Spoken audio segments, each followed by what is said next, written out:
Okay, so there are some instructions that you will follow on the back of your individual box. It doesn't matter if you have Golden Curry or Vermont or whatever, you know. There are some instructions you must follow. So one of them says to get, okay, I'm going to start this first. Don't follow the amount of ingredients it calls unless you want a lot of sauce. There's going to be like nothing in that curry. Don't do it. It calls for 2 tablespoons of oil. So what I do is I got my canola oil, and I put my canola oil, no, sesame oil, in my 2 tablespoon shot glass here, and just going at it, and I mix these. Okay. Now, I will say that I think that 2 tablespoons is not enough, especially when you have the sticky, sugary kind of onion mixture that I've just created, because it's going to start sticking to the bottom of the pot. So what you want to do is you want to have the oil on hand. I usually just add more sesame oil, but sometimes I add more canola oil if I feel like too much sesame oil is going in, because it can really overpower things. When you start to see dry spots, and we'll show you this, when you start to see dry spots or like spots that are sticking, that's where you add oil. And it's okay to add more oil. Don't worry about that. But start at 2 tablespoons. Don't start with more. So, yeah. Pour that into your pot. You gotta heat it up.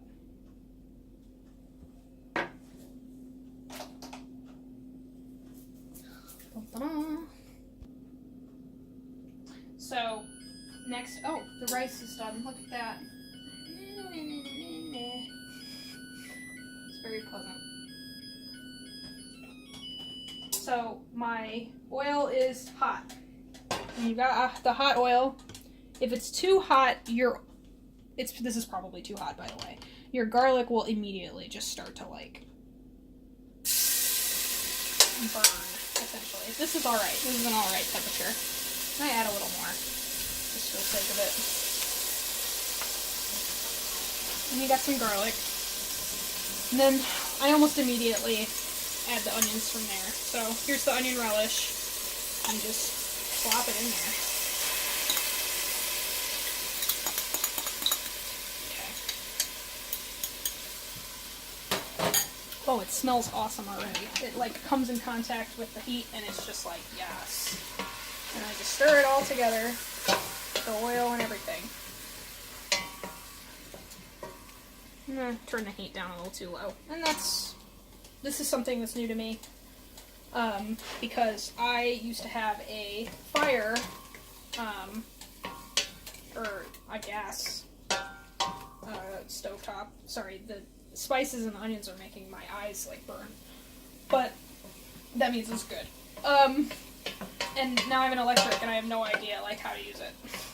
But I tend to like, what I do is I gather it to the middle and then kind of swipe it out. And then gather it to the middle again, and that's just my technique. And gather it, and then swipe it.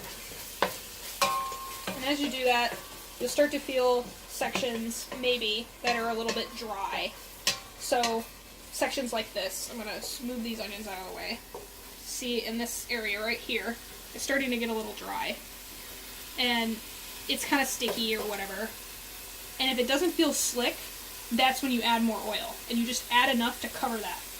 So like right here, it's getting a little bit sticky. So that's an area where I'm definitely going to have to add some more oil soon. But I just like go at it until it's like fragrant, and I don't know. I usually do it for about 5 minutes.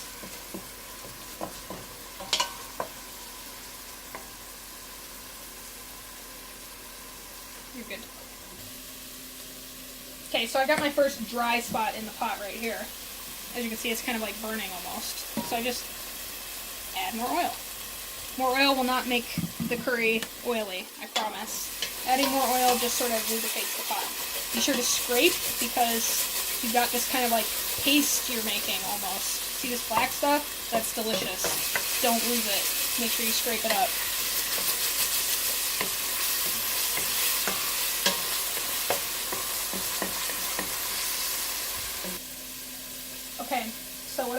is I add a little more oil, just a bit,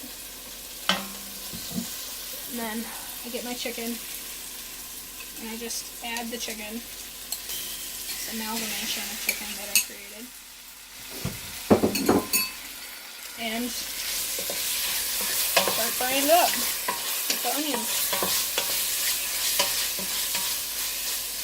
Now, in this case, you should fry it until almost all of the pieces look white and you don't have any really pink left, but it won't be a big deal if you don't perfectly do that. I don't roast my chicken or fry it deeply or anything like that, or, you know, make sure it's like, I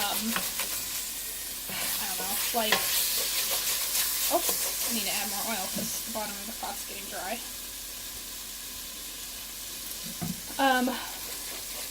I don't worry too much about it because you're going to be boiling it and simmering it, and that'll make sure that your chicken is like cooked. But if you do this frying part, it's just better. On the box it says to add all of the ingredients at once. Do not do that, it will be really lame.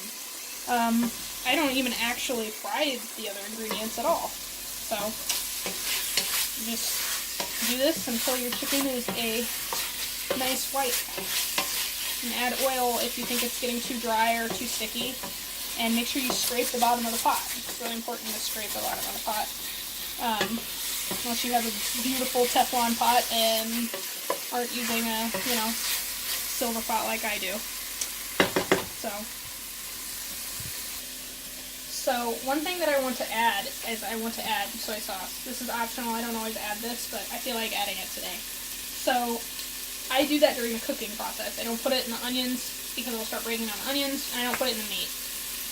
You can marinate the meat in it if you really want to, but it's whatever. I just add some of it to the pot. Like I said, I'm liberal. I guess that was like, you know, half a tablespoon there. And that'll add a bunch of savory flavor. I feel like a lot of people don't think to add soy sauce, but that's something that I learned in Japan that a lot of people do, is they add soy sauce. And it smells really good, and maybe that's the secret ingredient that I'm missing. I'm not really sure. But as you can see, the chicken's starting to all turn whitish, and it's getting there.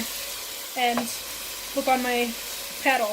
It almost looks like there's a roux on it already, right? It's because you made that. You, all by yourself. You did it. Good job. You're a chef now.